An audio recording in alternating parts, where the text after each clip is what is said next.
form is this? What's the name of this form? It's a base form. Nothing is attached, so you can call it a base form. Base form वो है जो neutral हो, fine? And right in terms of rights, when they are talked together, what we call them? Present form or the first form.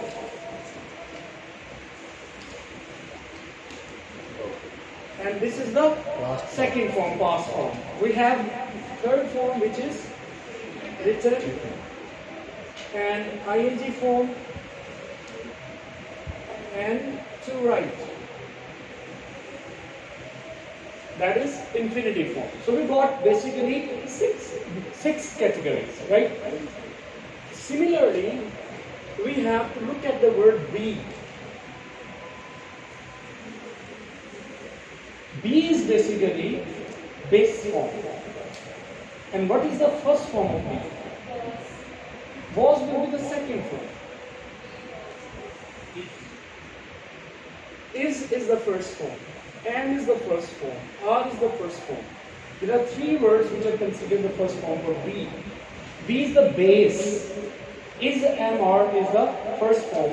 Was were is the second. So you can see that for be we have three categories for the first form, which is used for the present tense. Right. We got here been is the third form, which is past participle. Or similarly, being is the ing form, and to be will be infinitive. Infinitive का मतलब to plus base form होता है. तो जहाँ पे infinitive का use होगा वहाँ पे बेस नहीं लगेगी. कुछ ऐसे सेंटेंस स्ट्रक्चर्स होते हैं जहाँ पे हम बेस फॉर्म को यूज करते हैं, कहीं हम infinitive यूज करते हैं, कहीं हम present participle यूज करेंगे. So these are different forms of be. What is the meaning of be? होना इसका मतलब है. Be means actually become. जो चीज become हो जाती है वो exist करती है, तो इसका मतलब exist करना होता है.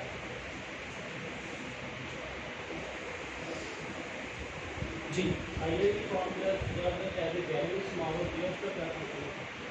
हाँ वो step by step I will tell you about these things here in etc.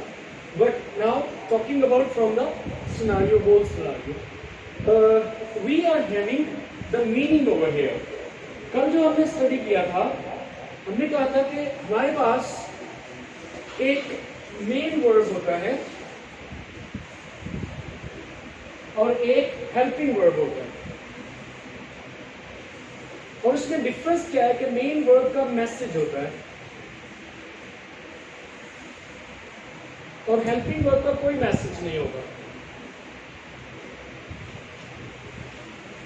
तो जब मैं आपको ये सेंटेंस यूज करता हूं कि आई राइट अ लेटर, तो बेसिकली यहाँ पे एक फर्स्ट फॉर्म में यूज कर रहा हूं, और अगर आई की जगह मैं ही यूज कर लूंगा तो वही ही राइट्स अ लेटर.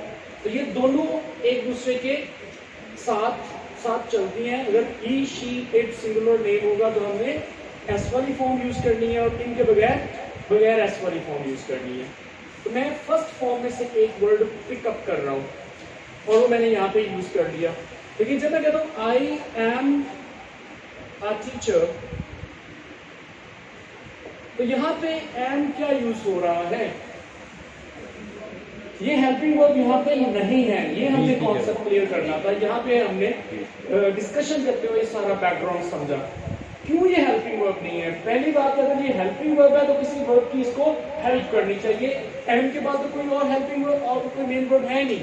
अगर मैं कहता हूं कि आई एम टीचिंग इंग्लिश, तो यहाँ पे एम तो हेल्प कर रहा है टीचिंग के लिए, कि अकेला टीचिंग इस्तेमाल नहीं हम करते. आई टीचिंग तो हम कहते नहीं है, तो किसी न किसी वर्ब की जरूरत है. जैसे कि एम यहाँ पे हमने यूज कर लिया, इसलिए यहाँ पे एम किसी की हेल्प नहीं कर रहा. तो ये सारे सेंटेंसेस जो इंफॉर्मेटिव स्टेटमेंट्स होती है, देयर इज नो इश्यू. ठीक है, सारी स्टेटमेंट्स है, वो एक्टिव हो, पैसिव हो, कॉम्प्लीमेंट्री सेंटेंस हो, कल भी आपने पूछा था, वो सारी की सारी स्टेटमेंट है. स्टेटमेंट में क्या करते हैं, हम इंफॉर्मेशन एक देते हैं. लेकिन आगे फर्दर डिटेल पढ़ रहे हैं इंफॉर्मेशन कैसे देनी है। यहाँ पे जो एम का यूज है वो एज अ मेन वर्ब है। क्यों? क्योंकि ये किसी की हेल्प नहीं कर रहा, और यहाँ पे ये हेल्पिंग वर्ब है क्योंकि इसकी हेल्प कर रहा है। तो मेन वर्ब जो होता है उसका मैसेज होता है, और मैसेज यहाँ पे क्या है? I am a teacher mean I exist as a teacher, I become a teacher, that is actually the meaning. Try to understand this thing. लेकिन जब हम इस सेंटेंस की बात करते हैं आई एम टीचिंग इंग्लिश, यहाँ पे एम का मतलब कोई एग्जिस्ट नहीं है, यहाँ पे ये मीनिंगलेस है। तो हमने क्या पढ़ा कि जब भी कोई भी वर्ब मेन वर्ब के तौर पे यूज होगा उसका मीनिंग होगा, मैसेज होगा, और जब वो हेल्पिंग बनेगा उसका अपना मैसेज नहीं होगा, उसका अपना फंक्शन होगा। फंक्शन क्या होगा कि वो कॉन्टिन्यूटी की सेंस पैदा कर रहा है यहाँ पे, और यहाँ पे वो कॉन्टिन्यूटी की तो सेंस नहीं है। I exist over here, there is no any continuous action और something. Try to understand this thing that जब हम मेन वर्ब को यूज करेंगे तो उसमें मैसेज होगा, और जब हेल्पिंग वर्ब यूज करेंगे तो उसमें मैसेज मीनिंग नहीं होगा। और मैंने कल आपको यह भी बताया था कि सिर्फ इंग्लिश के 3 ऐसे वर्ब्स हैं जो मेन वर्ब भी बन जाते हैं और हेल्पिंग वर्ब भी बनते हैं। इनके अलावा या तो कोई वर्ब हेल्पिंग ही सिर्फ होगा या सिर्फ मेन ही होगा। ठीक है, तो यहाँ पे एक लिस्ट मैंने दी थी। एक तो है बी कैटेगरी, दूसरी मैंने बताया था डू कैटेगरी, और तीसरी बताया था हैव कैटेगरी। ये 3 ऐसे वर्ब्स हैं, इन तीनों की फैमिली से बाद इनकी सारी फॉर्म्स में हमने देखना है कि कौन सा वर्ब मेन बन रहा है और कौन सा हेल्पिंग बन रहा है। अब यहाँ पे मैं डू की एग्जांपल अगर आपको दूं तो यहाँ पे सेंटेंस है I do my work, I do this task. तो डू का यहां पे मतलब परफॉर्म है, लेकिन अगर मैं एक सेंटेंस आपके सामने यूज करूं जिसमें डू ही यूज कर रहा हूं, आई डू टेक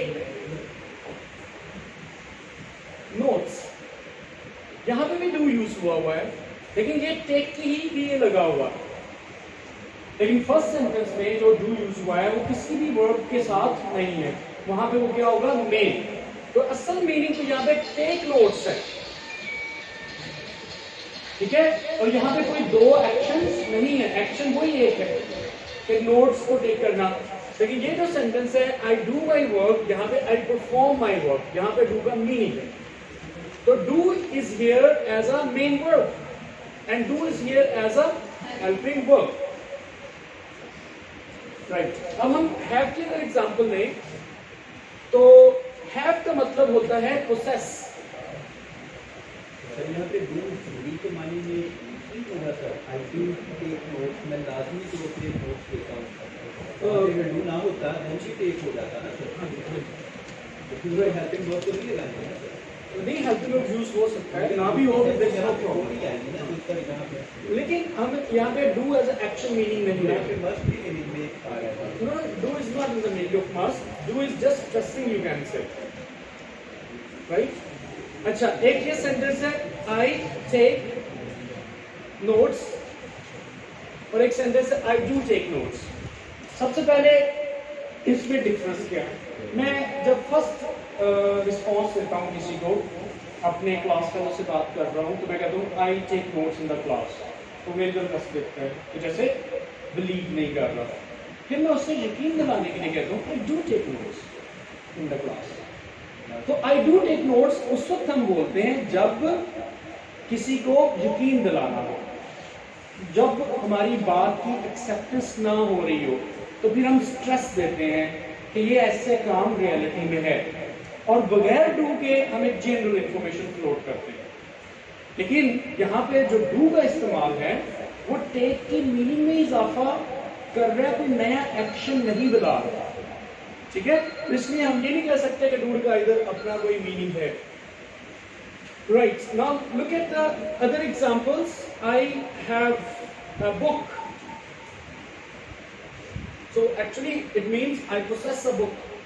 Have किसी की हेल्प नहीं कर रहा, इसका अपना मीनिंग है।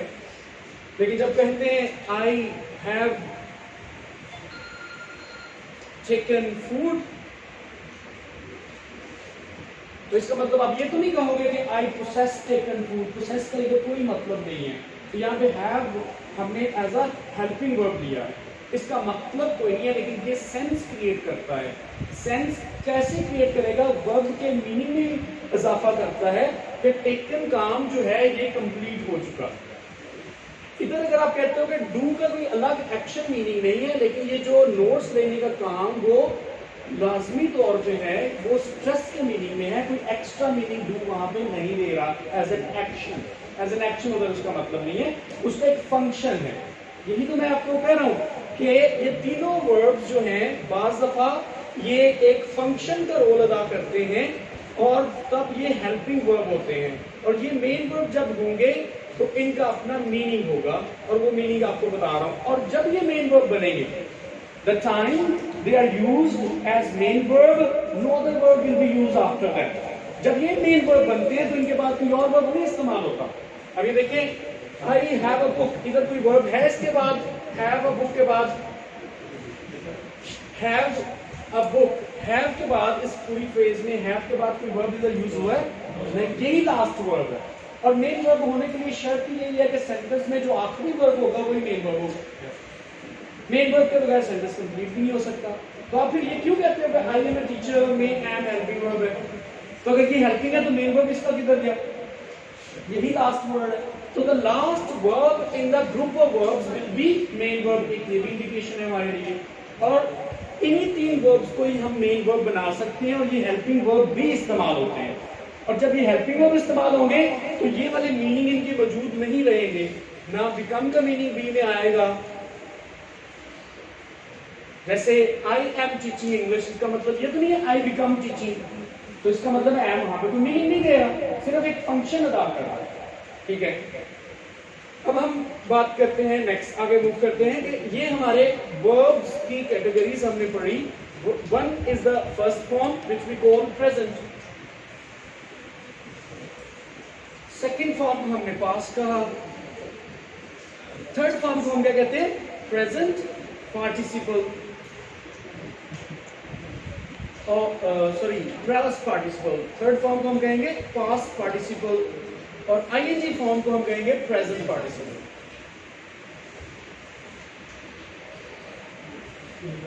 तो जिस अंदाज में write, writes, wrote, written, writing है, उसी अंदाज में बी की form is am are, was were, been और बीइंग है, और टू बी भी हो सकती है। तो उनका भी इसी तरह ही फैलाव है, जैसे राइट का फैलाव है, 6 मुख्तलिफ शक्लों में ये यूज होते हैं। तो बी को हम सिर्फ सादा बी ही नहीं लेंगे, उसी से ही आगे फॉर्म जनरेट हो रही है। तो बी का मतलब जब बिकम है, I am a teacher, I become a teacher, वो मीनिंग इधर है। अच्छा, इन सब फॉर्म्स में एक तो आपने ये पढ़ी राइट, इसको हम क्या कह रहे हैं? बेस। तो बी बेस है। इसी तरह ये प्रेजेंट है, ये पास्ट है, पास्ट पार्टिसिपल, प्रेजेंट पार्टिसिपल, और ये तो जो फॉर्म थी इसको हमने क्या कहा है? ये इंफिनिटिव होती है। अब टेक्निकली देखें, एक फॉर्म है प्रेजेंट और एक है पास्ट, और वो कौन सी है? ये पहली दो फॉर्म्स है, first form and the second form. जबकि लास्ट टू फॉर्म्स के साथ हमने क्या वर्ड अटैच किया हुआ है? पार्टिसिपल। पार्टिसिपल का क्या मतलब होता है? पार्टिसिपल का मतलब होता है पार्ट, नॉट होल, हिस्सा।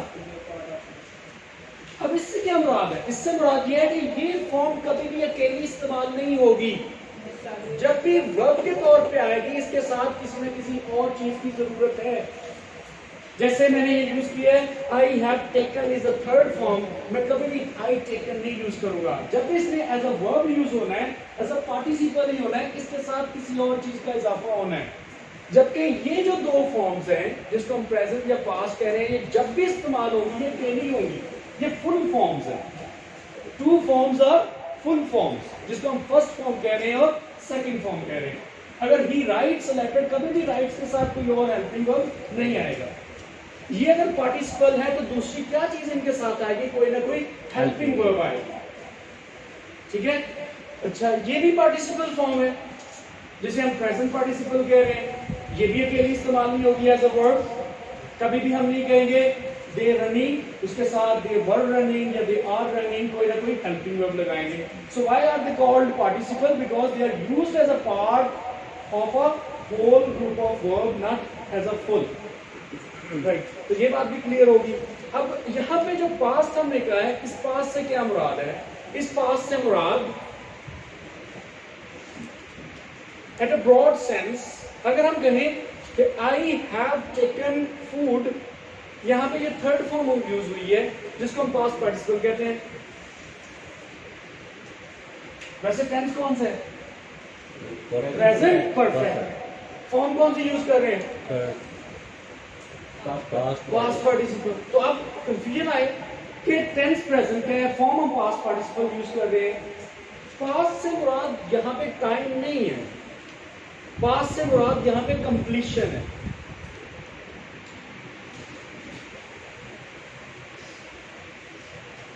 अब अगर मैं ये सेंटेंस बोलूं आई हैड टेकन फूड,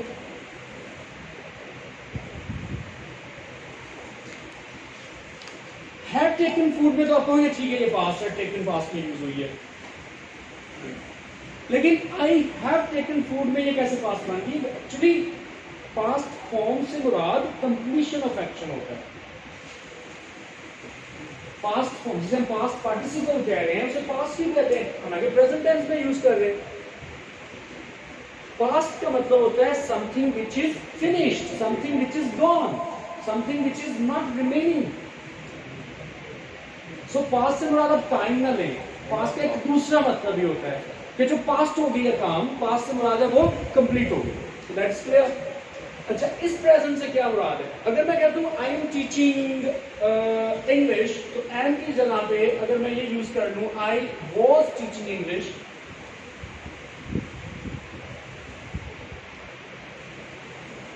ये दो सेंटेंसेस हैं जिनमें टीचिंग वर्ड को यूज कर रहा हूं मैं, और टीचिंग आईएनजी फॉर्म है। एक हम प्रेजेंट टेंस में यूज कर रहे हैं प्रेजेंट कॉन्टिन्यूस, और दूसरा पास्ट कॉन्टिन्यूस में यूज कर रहे हैं। तो प्रेजेंट पार्टिसिपल फॉर्म जो आईएनजी फॉर्म है टीचिंग वाली, इसको पास्ट टेंस में क्यों यूज कर रहे हैं? तो प्रेजेंट से मुराद यहाँ पे क्या है? प्रेजेंट से मुराद यहाँ पे process of action, continuity of action. इससे मुराद सिर्फ प्रेजेंट नहीं है, means something is going on, some action is going on. That is the meaning over here. Hopefully now it's clear. इन दो फॉर्म्स को पार्टिसिपल क्यों कहते हैं? Because they are not used alone as a verb. इनको हम past क्यों कहते हैं इस फॉर्म को? क्योंकि इसमें एक्शन के कंप्लीशन होने का जिक्र है। पास्ट से मुराद पास्ट टाइम है, इस प्रेजेंट से मुराद प्रेजेंट टाइम नहीं है, इससे मुराद कॉन्टिन्यूटी ऑफ एक्शन है या प्रोसेस ऑफ एक्शन है। तो ये हमारी जो है फॉर्म्स ऑफ वर्ब्स हैं, इन्हें इस तरह कंसीडर करते हैं। अच्छा, नेक्स्ट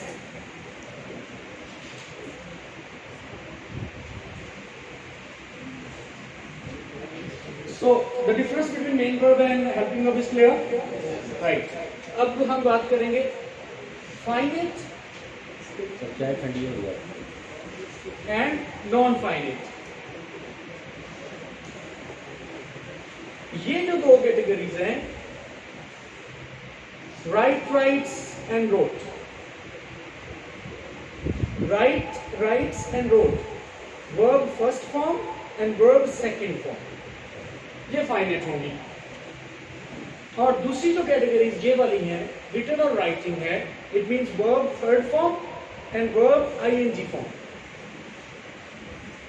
ये क्या होंगी? Non finite. अब अगला क्वेश्चन आता है कि what's the difference between finite and non finite? जी वो भी बताता हूँ उसको। फाइनाइट क्या है?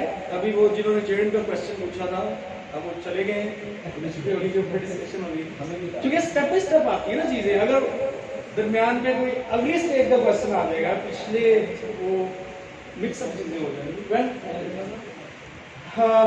फाइनाइट से क्या मुराद है? फाइनाइट का वैसे मतलब क्या होता है, अब ग्रामर को छोड़े, हम आमतौर पे भी तो फाइनाइट कहते हैं ना, something which is in a limit, definite से कहते हैं। जैसे कहते हैं इस रूम का एक वाया है, इस रूम का एक साइज है, वो एग्जैक्ट है, तो जब इसे मेजर करने लगेंगे तो ये रूम क्या है, फाइनाइट, महदूद है। और नॉन फाइनाइट क्या है, लामहदूद। ठीक है, ये तो हो गया एक बेसिक मतलब जो आमतौर पे हम जनरल लैंग्वेज में लेते हैं। Finite means something which is in range, which is in limit, and non finite which is not in range, which is unlimited. अच्छा, ऐसा वर्ब जो हमें दो चीजें बताए, एक एक्शन बताए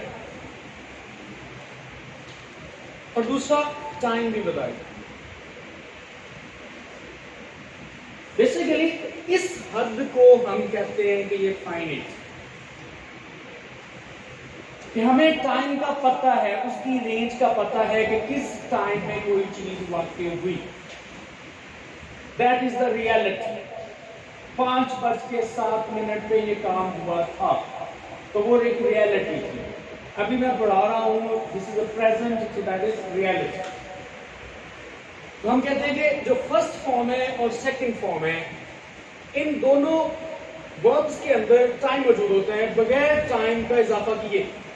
फॉर एग्जाम्पल, मैं कहता हूं कि आई प्ले टेनिस,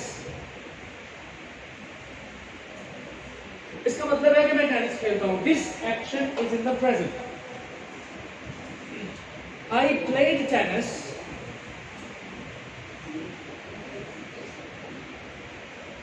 इसका मतलब है मैंने टेनिस खेली थी। तो कौन सा टाइम है, पास, श्योर है हमें, ये प्रेजेंट का टेंस है, वो पास। लेकिन जब मैं कहता हूं कि आई एम प्लेइंग टेनिस, क्या इस सेंटेंस में हमें टाइम का पता चल रहा है, प्रेजेंट है या पास्ट है?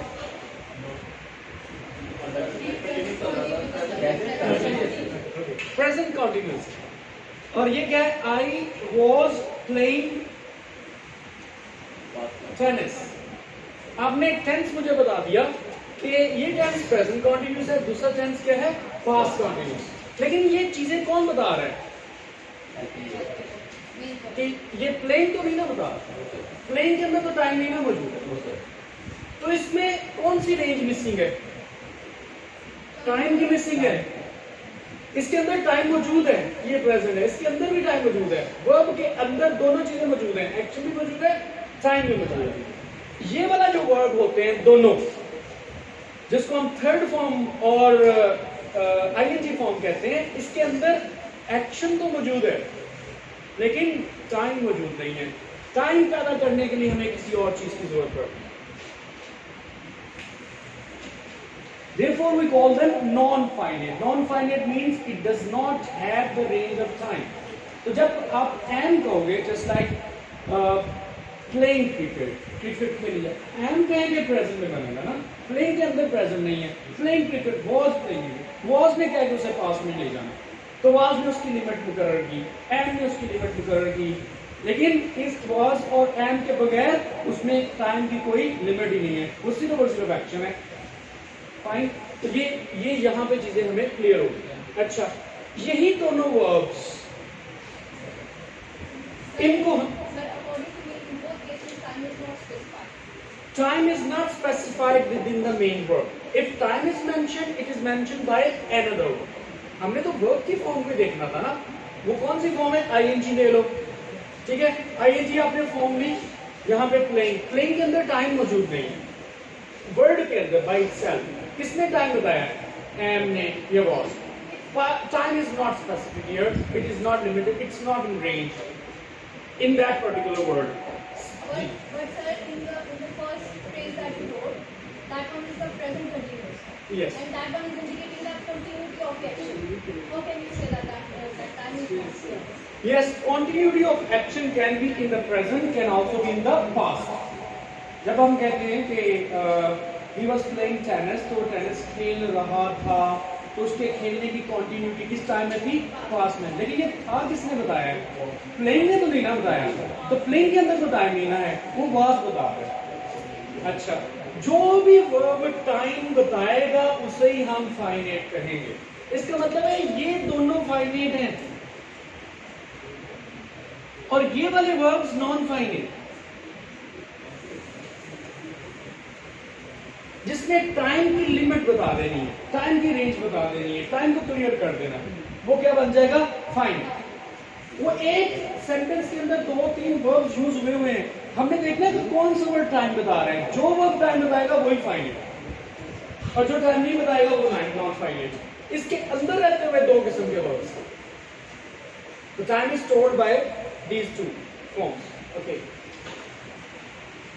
अच्छा, अब आ जाती बात इन्हीं वर्ब्स की, जो है थर्ड फॉर्म या आईएनजी फॉर्म।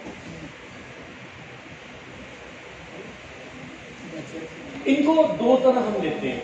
ये जो फॉर्म्स, इसका क्या नाम पड़ा है, पास्ट पार्टिसिपल और प्रेजेंट पार्टिसिपल। जब ये यूज होंगे एज अ वर्ब तब इनके ये नाम है, तब इनके ये नाम है, जब ये एज अ वर्ब यूज होंगे, मेन वर्ब, ठीक है। जब ये यूज होंगे तब इनका नाम प्रेजेंट पार्टिसिपल है और पास्ट पार्टिसिपल है। वो उधर से पीछे से आवाज आएगी जेरेंड में क्या है, या जेरेंड का क्या सलूक है। जेरेंड किसे कहते हैं, जेरेंड की ये दोनों शक्लें ही हैं, they are also called gerund, right. So we are putting over here gerund.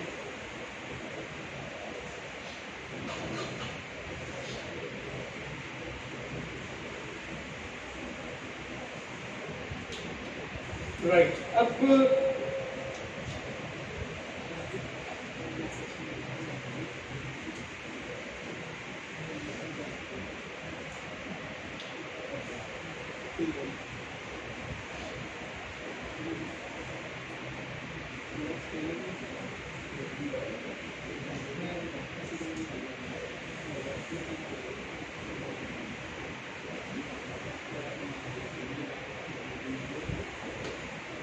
Sentence है playing tennis is a good activity. यहां पे भी हम प्लेइंग वर्ड को यूज कर रहे हैं।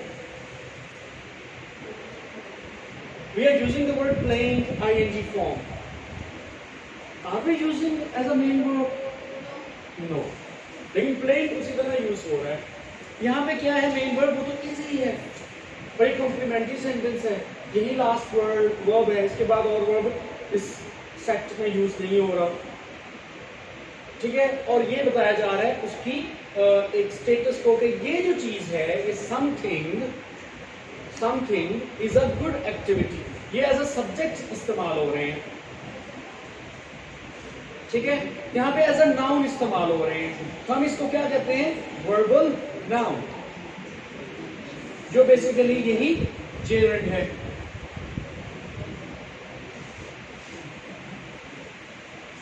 So when we use these ing forms as a noun, as a subject matter, or maybe as a complement, then you can say they are used as gerund. Now there is one more example.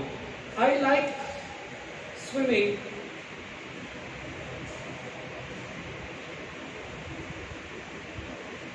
Basically तो swimming ing form है, लेकिन यहाँ पे तो main verb नहीं use हुआ. It is used as a name of activity. So when it is used as a name of activity, it is working as a gerund over here. It is not a verb. We can't say that it's a present participle. Fine. So when they are present participle or past participle, they will be used as a main verb after subject. जब वो verb का role अदा किया जाएगा, तब उनका usage होगा. Hopefully it is clear to you now. Okay. So हमने पढ़ा कि फाइनाइट वर्ब क्या है, नॉन फाइनाइट वर्ब क्या है। It is determined by time, time decide करता है। हमने पढ़ा मेन वर्ब क्या है और हेल्पिंग वर्ब क्या है, क्या चीज डिसाइड करेगी, मैसेज डिसाइड करेगा। अगर किसी वर्ब के जरिए मैसेज कन्वे किया जा रहा है तो ये मेन वर्ब है, मैसेज कन्वे नहीं हो रहा तो वो हेल्पिंग वर्ब है। तो फिर वो क्या अदा करेगा, वो एक फंक्शन अदा करेगा, ठीक है, right. Then we study, we have to study about dynamic and static verbs. ये बातें कंप्लीट हो गई हैं। One more type of verb is dynamic and static.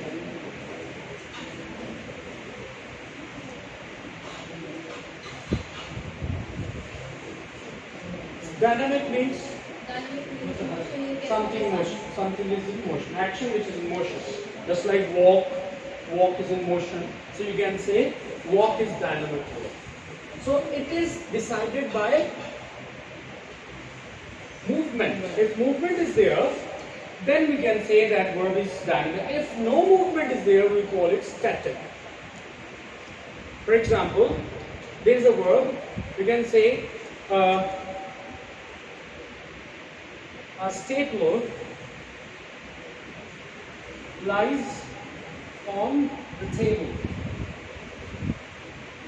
ये जो lies है, ये verb तो है, a stapler lies on the table, but it is static because it's not in the movement. And there are very limited number of words which are static. Just like we can say a flax is pasted on the wall. Nothing is going on over there. Someone is sitting, sit verb fixed है ना, तो fixed का मतलब ही static हो गया, ठीक है? So there is of non-living things we can say that is static. No, it's not a matter of living or non-living. For example, you are also sitting. When I say you are sitting, you are human being, you are living, but sit action is not in the movement. Sit के लिए move करना जरूरी नहीं है. Still form भी हो वो भी sit. ठीक है? Paste है, कुछ चीज जुड़ना भी कोई काम है ना, कुछ चीज जुड़ी हुई है उधर. Hang होना, कुछ चीज hang हो रही है. Hang भी तो verb है, लेकिन hang भी क्या हो जाएगा? Still हो जाएगा.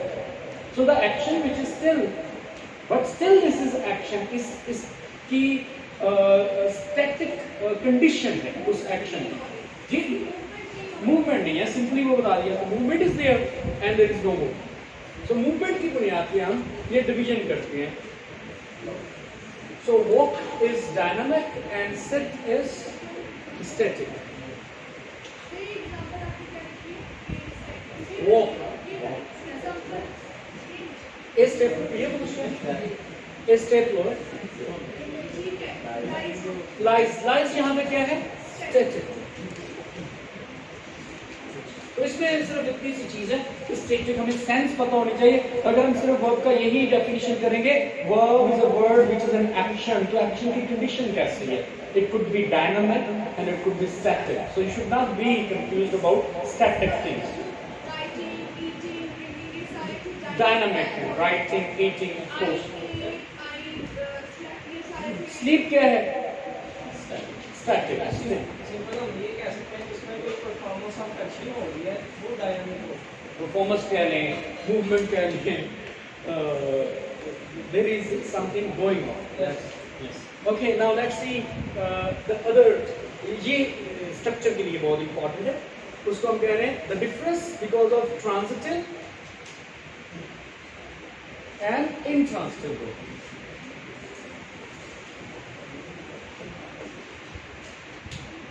What's the meaning of transitive? Transition. The word is taken from transition. Transition means आमदोरफ, ट्रांजिशन हो जाना, शिफ्ट हो जाना, एक जगह से दूसरी जगह चले जाना, ये ट्रांजिशन हो गया, मूव कर देना, ठीक है, शिफ्ट कर देना। तो transitive verb is a verb which shifts its effect to another thing.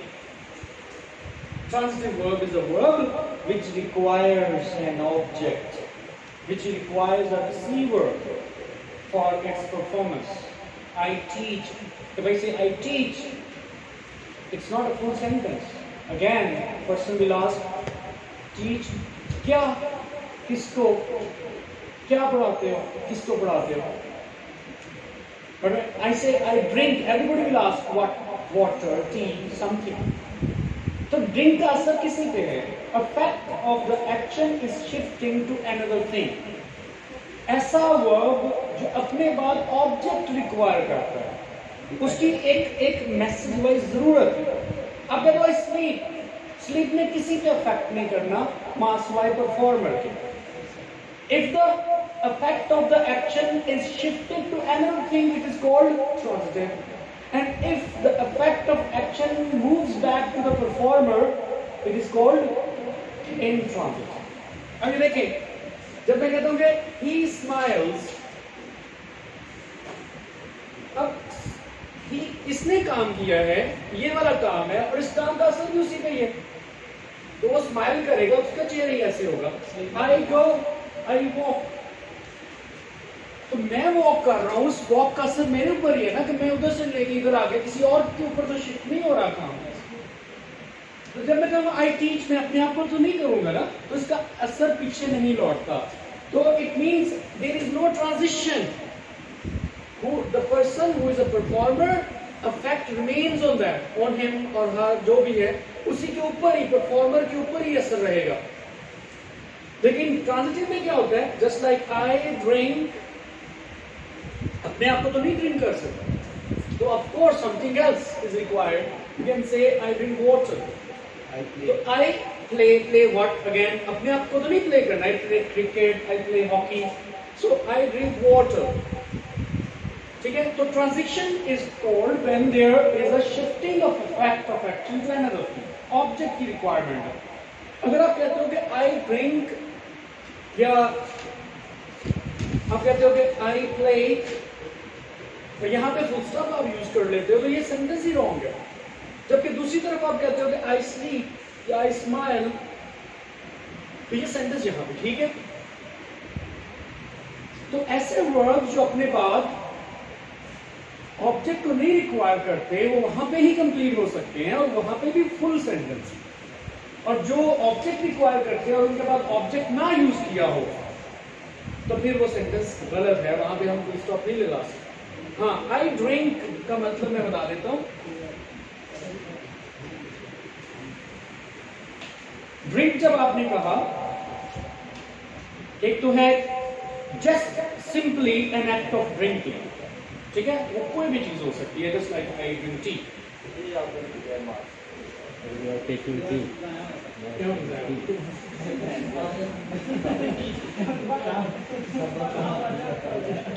ये सेंटेंस में आप चाह रहे हैं कोई चीज हो जिसको नेगेटिव का अफेक्ट आगे किसी पे शिफ्ट हो रहा है, तो इसलिए यहाँ पे ये आपके नजदीक गलत। लेकिन बाज़ दफा ड्रिंक का मतलब सिर्फ और सिर्फ एसोसिएटेड है, जिसके लिए ड्रिंकिंग, ड्रिंकिंग किसे कहते हैं, शराब नोशी।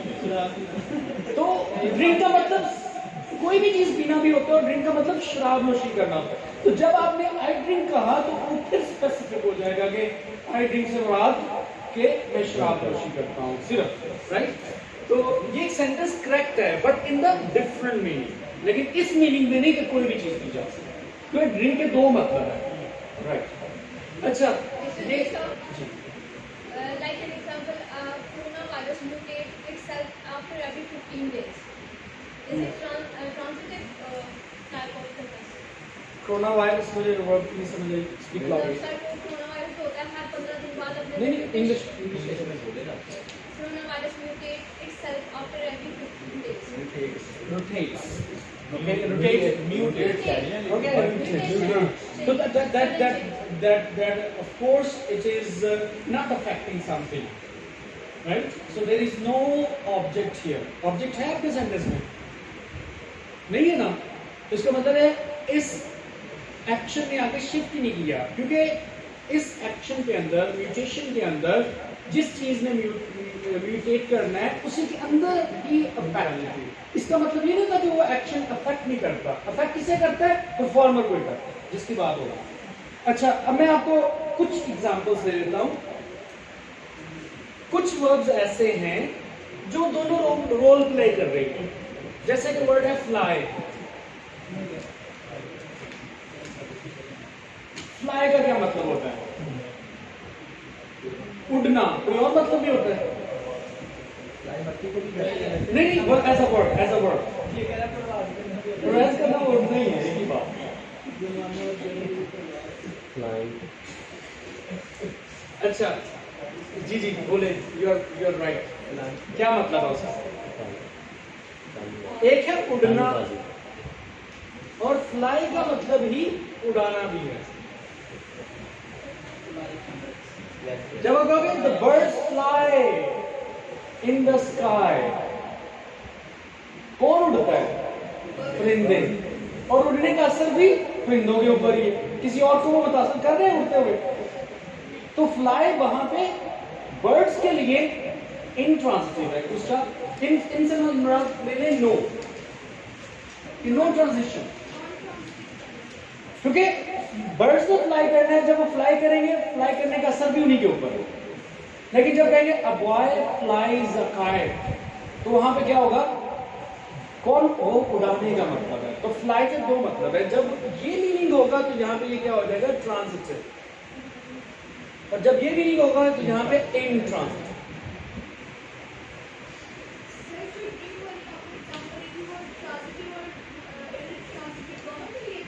नहीं, ये जो सेंटेंस बनेगा आई ड्रिंक, इसका मतलब इसने और असर भी इसी के ऊपर है।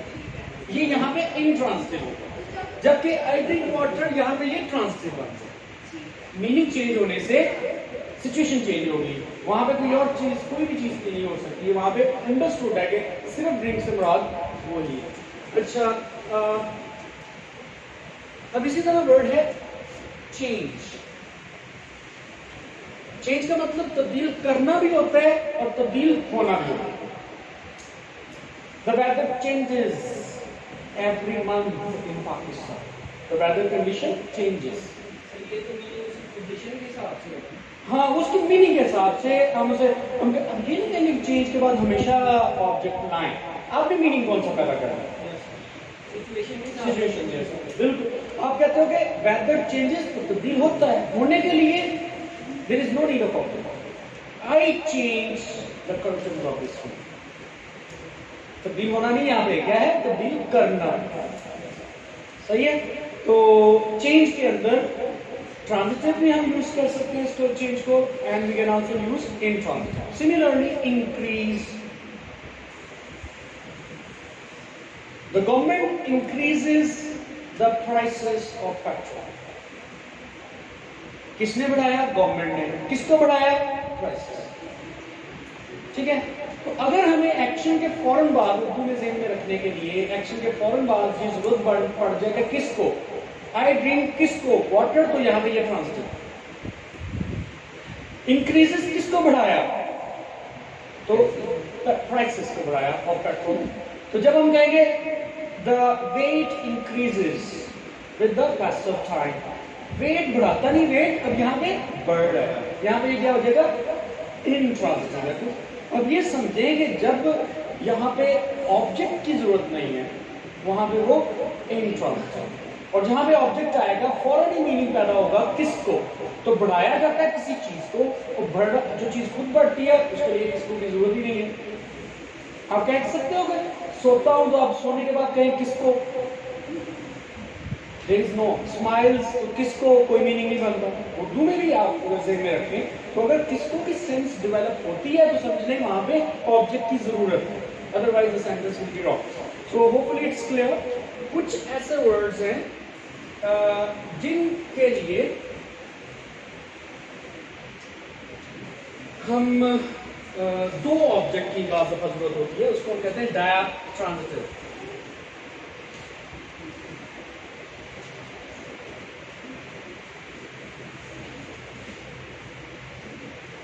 For example, I give Ali notes. अब जो गिव वर्ब है, हम कहते हैं आई गिव अली, मैं अली को देता हूं। फॉरन क्वेश्चन आएगा फिर भी क्या चीज किसको, क्या चीज आती है। तो इसका मतलब है गिव के बाद एक ऑब्जेक्ट तो आपने यूज किया और दूसरा ऑब्जेक्ट यूज भी करना पड़ेगा, otherwise sense is not completed. So this verb is called that means two. That transitive meaning requires two objects. So, अच्छा, एक होता है डायरेक्ट ऑब्जेक्ट और एक होता है इनडायरेक्ट ऑब्जेक्ट। असल में दी जो चीज है, जैसे किसी ने मुझे चाय पकड़ाई तो चाय दी है ना, डायरेक्ट ऑब्जेक्ट तो वो है जो कि क्या चीज दी, वो नोट्स ही दिए थे, ठीक है, तो एक्चुअली वो डायरेक्ट है। अली ये बात की बात है, अगर हम डायरेक्ट ऑब्जेक्ट को पहले लिख लें, जैसे आई गिव नोट्स, तो डायरेक्ट ऑब्जेक्ट लिखने तक सेंटेंस ठीक है। अगर मैं कहता हूं टू अली, तो ये एक्स्ट्रा इंफॉर्मेशन है। लेकिन जब मैं कहूंगा आई गिव अली, वहां पे टू का भी इस्तेमाल नहीं। अगर इनडायरेक्ट ऑब्जेक्ट पहले आ जाए तो प्रीपोजिशन का इस्तेमाल नहीं करते, और वहां पे सेंटेंस भी मुकम्मल नहीं होता, फिर आगे डायरेक्ट ऑब्जेक्ट लिखना ही पड़ता है। Is it right? So it means without direct object sentence is not complete.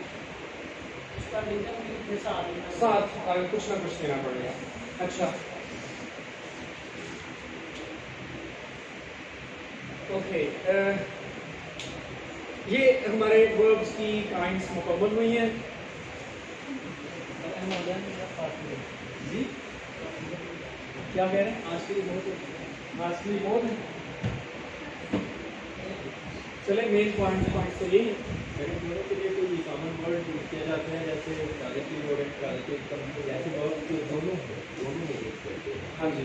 तो कोई कॉमन वर्ड ऐसा जो कि दोनों के लिए, असल में जो ट्रांजिशन और इन ट्रांजिशन की बात है ना, उसके लिए ये पॉसिबल क्या करते हैं, एम्फोटैटिक वर्ड क्या कहते हैं, एम्फोटैटिक जो दोनों टाइप के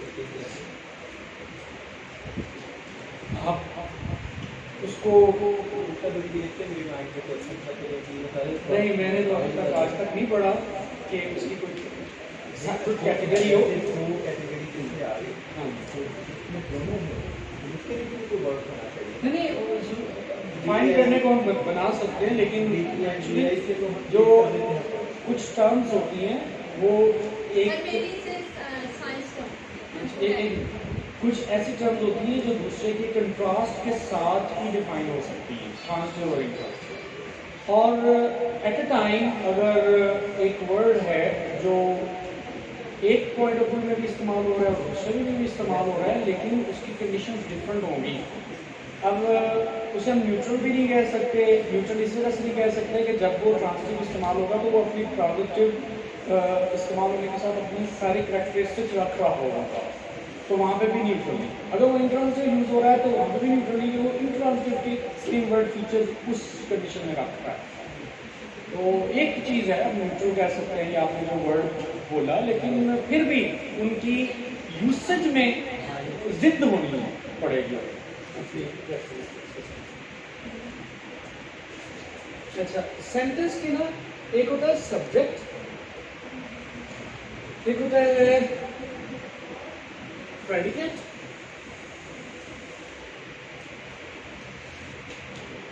और एक होता है EOP।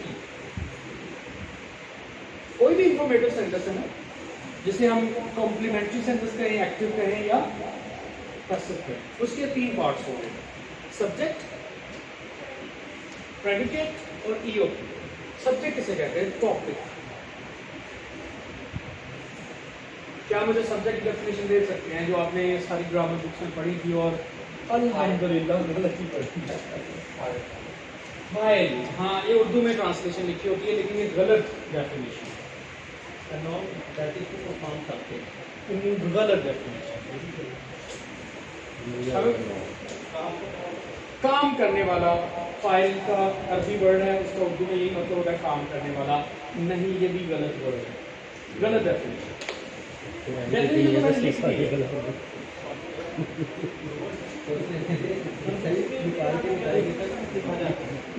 बताता हूँ, असल में प्रॉब्लम यहाँ पे लाई करती है।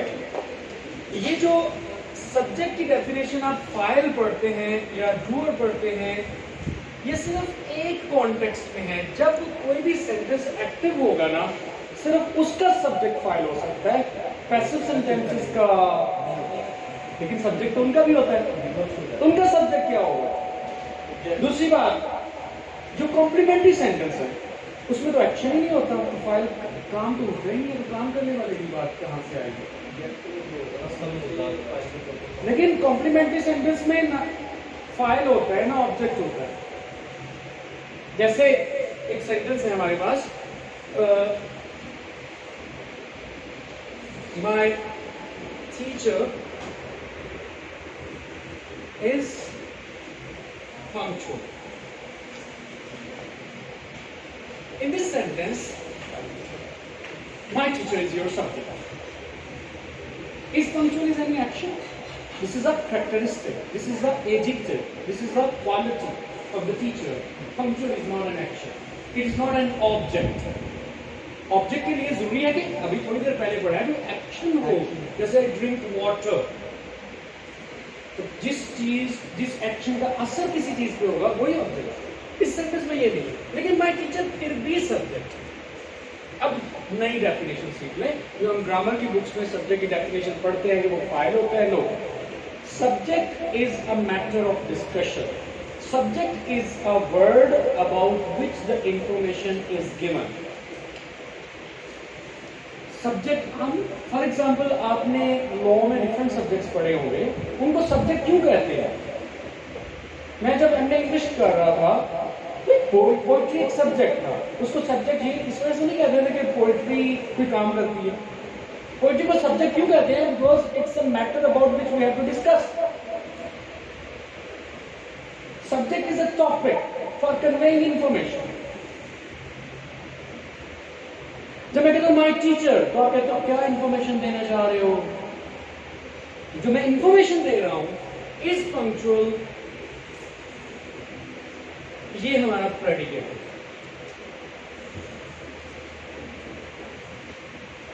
अब प्रेडिकेट क्या है? नेसेसरी इंफॉर्मेशन, ऐसी इंफॉर्मेशन जो नेसेसरी हो, एक्स्ट्रा ना हो।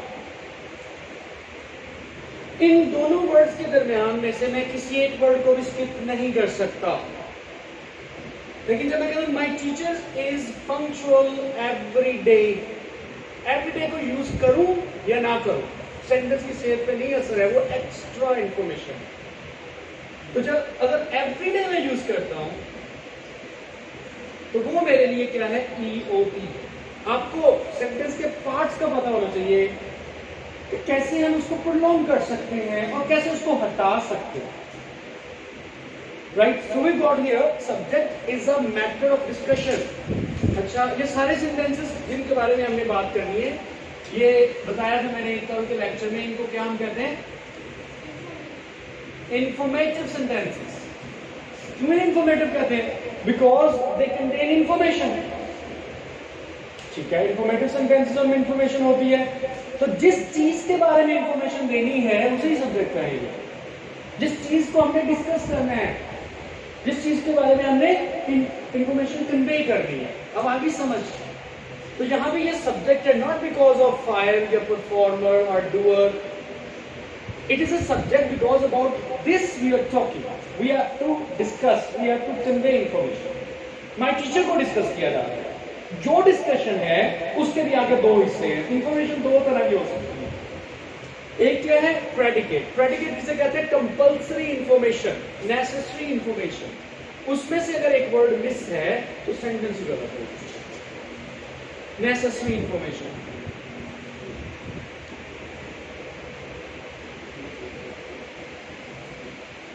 और EOP basically extension of predicate है। ये इसकी एप्लीकेशन लिखी हुई है। एक्सटेंशन जिसे कहते हैं एक्स्ट्रा कर दे, इजाफा कर दे, और प्रेडिकेट, प्रेडिकेट मतलब इंफॉर्मेशन में इजाफा कर दे, एक्स्ट्रा इंफॉर्मेशन आप in short we can say. Extra information देने के लिए हमारे पास पोर्शन होती है। मैं कहता हूं कि आई ईट, सेंटेंस इनकम्प्लीटेड। आई तो मेरा सब्जेक्ट है, मैं कहता हूं आई के बारे में कुछ इंफॉर्मेशन देने जा रहा हूं, so therefore I is the subject here. It पूरी इंफॉर्मेशन ही नहीं है, इनकम्प्लीट है। हर कोई आई ईट कहने के बाद पूछेगा कि क्या, तो फौरन ही आंसर आएगा आई ईट मैंगो, आई ईट फूड। हाँ, यहां तक इंफॉर्मेशन कंप्लीट हो गई है। लेकिन सेंटेंस को आगे बढ़ा सकते हैं। I eat food with my family at 6 o'clock, with my family EOP, at 6 o'clock EOP, in the restaurant EOP, every day EOP. ठीक है, तो EOP की कोई लिमिट नहीं है, आपको बस रूल्स आने चाहिए कि कैसे कोई एक फ्रेज डेवलप होके ऐड हो सकती है, प्रेपोजिशन फ्रेज, कंडीशनल की क्लॉज लग सकती है, या कोई और जनरल क्लॉज लग सकती है, रिलेटिव क्लॉज लग सकती है, ठीक है, प्रेडिकेटिव आ सकते हैं, जेरिड की फॉर्म्स आ सकती हैं, ईओपी में बहुत सारी चीजें हम यूज कर सकते हैं। So hopefully it is clear now कि हमारे पढ़ने का मकसद आपको क्लियर हो ना कि ट्रांसलेटिव हमने क्यों पढ़ा।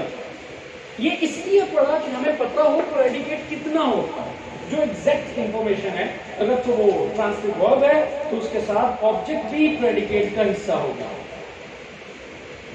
ठीक है। तो जब आप कहते हो कि आई स्लीप, यहां पे स्लीप तक प्रेडिकेट है। अब कहते हो in the morning, in the morning EOP है, वो प्रेडिकेट नहीं। अब आई स्लीप कह दोगे क्योंकि ये इनट्रांजिटिव है, इसके बाद जितनी भी इंफॉर्मेशन दोगे वो कभी भी ऑब्जेक्ट नहीं बनेगी। इस चीज की समझ आएगी तो आपको पैसिव आएंगे, इस चीज की समझ नहीं आएगी तो पैसिव भी आप बनाते हुए गलत नहीं करते, क्योंकि पैसिव बनाने के लिए हमें ऑब्जेक्ट को डिटरमिन करना है। Right, that's all. इंशाल्लाह tomorrow rest of the things we'll talk. अब हम सेंटेंस स्ट्रक्चर की तरफ आ गए। तो वर्ब के अच्छा वर्ब में ना एक हेल्पिंग वर्ब की डिटेल रहती है, वो कल कोई 15-20 मिनट के अंदर वो बताऊंगा, जो बाकी सेंटेंस स्ट्रक्चर बनाएंगे। और मैं कोशिश करूंगा सिर्फ मैक्सिमम 2 लेक्चर्स में सेंटेंस स्ट्रक्चर शुरू करते हैं ताकि हम अपने प्रैक्टिकल वर्क की तरफ आए। आपने एक एप्लीकेशन करनी है, आपको पता है, जिससे हम वो सॉरी क्या कहते हैं लेटर्स आएंगे या एप्लीकेशन भी आ सकती है, उसकी मेथोडोलॉजी पढ़नी है, कुछ प्रैक्टिकल वर्क है, फिर ट्रांसलेशन के कुछ रूल्स हैं, फिर पंक्चुएशन के रूल्स हैं। और ये अगर स्ट्रक्चर आएंगे तो आप पैसिव बना सकेंगे और डायरेक्ट बना सकेंगे। वो हमने प्रैक्टिकल की तरफ अब इंशाल्लाह वो करना है। I will take maximum 2 lectures for basic grammar. That's all, see you इंशाल्लाह।